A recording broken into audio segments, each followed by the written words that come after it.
I like what you're saying because to me, it sounds like you're empowering QA more than I think what people would assume off the bat when they look at the role. Because what I like what you're saying here is that not only am I flagging issues and going back to development saying, here be dragons, here are the problems, but I'm also empowered to look into dashboards, look at the metrics, understand what type of game this is, and then flag constructively, this is where we can be better.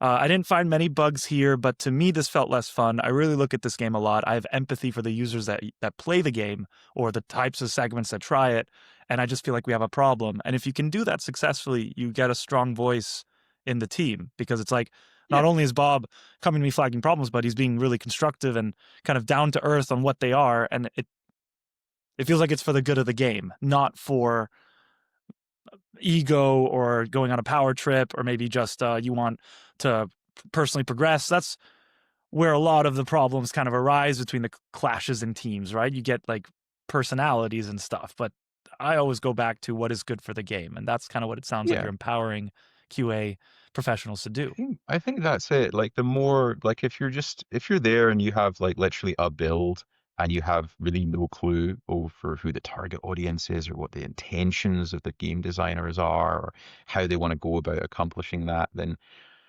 you're not going to be able to really provide that kind of insight or that kind of feedback. But if you do have that idea, hey, we're making a super hardcore military style shooter or a really, really in-depth racing sim game. So yeah, you shouldn't be able to drift like Ridge Racer, right? It should be simulation level.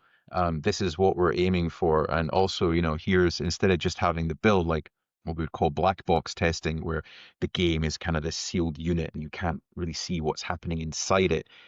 Most base like you need to do QA like that. Don't get me wrong, that's how the players will experience the game. So you need to understand the game from that point of view. But while you're in development, being able to do like white box or clear box testing where you can kind of see inside, like you can activate a debug overlay and you can see, okay, that's what the enemy AI are thinking they're patrolling. Now they're aggroed, now they're firing at me. Like it gives you the insight you need in order to really file better bugs and provide better insight. And I think that's if you have a QA team that just go, hey, I saw a thing. I don't know if it's a real issue or not. I thought it looked a bit weird. There you go. It's 500 of these a day. Your devs are not going to have a fun time because they're trying to finish the game and they're getting spammed with stuff that isn't helping them. Yeah. Um, but if you have a team that understands really closely how the developers are working, what the developers' goals are, how they are intending to implement or accomplish those goals, what the design is, what your performance and stability goals are, all that good stuff. If you've got all of that, then you're going to have a much more effective QA team. And that is a QA that is embedded in that sense, that has all that tool access and documentation access and has built up the kind of relationship of trust through experience, like working in the same place. That's so much more valuable. And that I think is the gold standard. Like that's what we should be aiming for really when we talk about what does a good QA team look like. It looks like that. It looks like people with Yeah.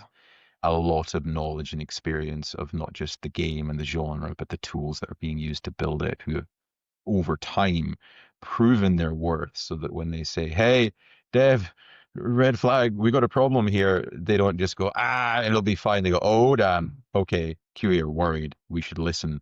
It's probably something we need to like drop what we're doing and fix.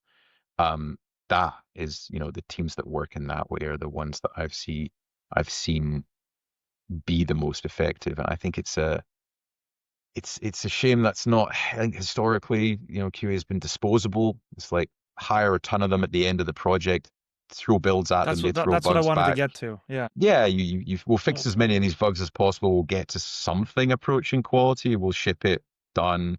Oh, we don't need these QA anymore. Fire them all again. We'll get another however many we need. In two, Yeah, three why is years it seen as time. disposable? Why do companies choose to outsource QA when it tends to be the one of the single most important things to make sure that what you ship is of quality Yeah, I or just think it's that works the way you want it to?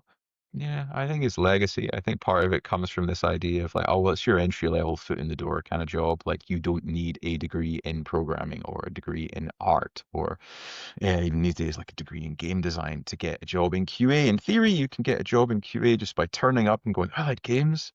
Um, that's Which basically in it, what I did 25 years ago. You know, my interview process was okay, okay, so you like games? Like, yeah, I've been playing them since I was 5. I love all games. Uh, oh, so what do you play? Like, oh, well, right now I'm playing like Quake and I'm playing this other stuff on PC. I've got my PlayStation. I just finished Metal Gear Solid. Oh, tell me about Metal Gear Solid. Okay, and we chatted about games for 20 minutes, and they're like, okay, come back on Monday. We'll find you a chair, you know, and that was it. So I think there's that legacy idea of, well, you don't need experience or qualifications to get in, so why would we really listen to you? Because you don't know anything, right? But that's your traditional or your legacy one. Whereas if you look at the industry now, you've got people who have been doing games QA not as managers, but as individual contributors for 5, 10, 15 more years. And the value that someone like that can bring to your project is immense.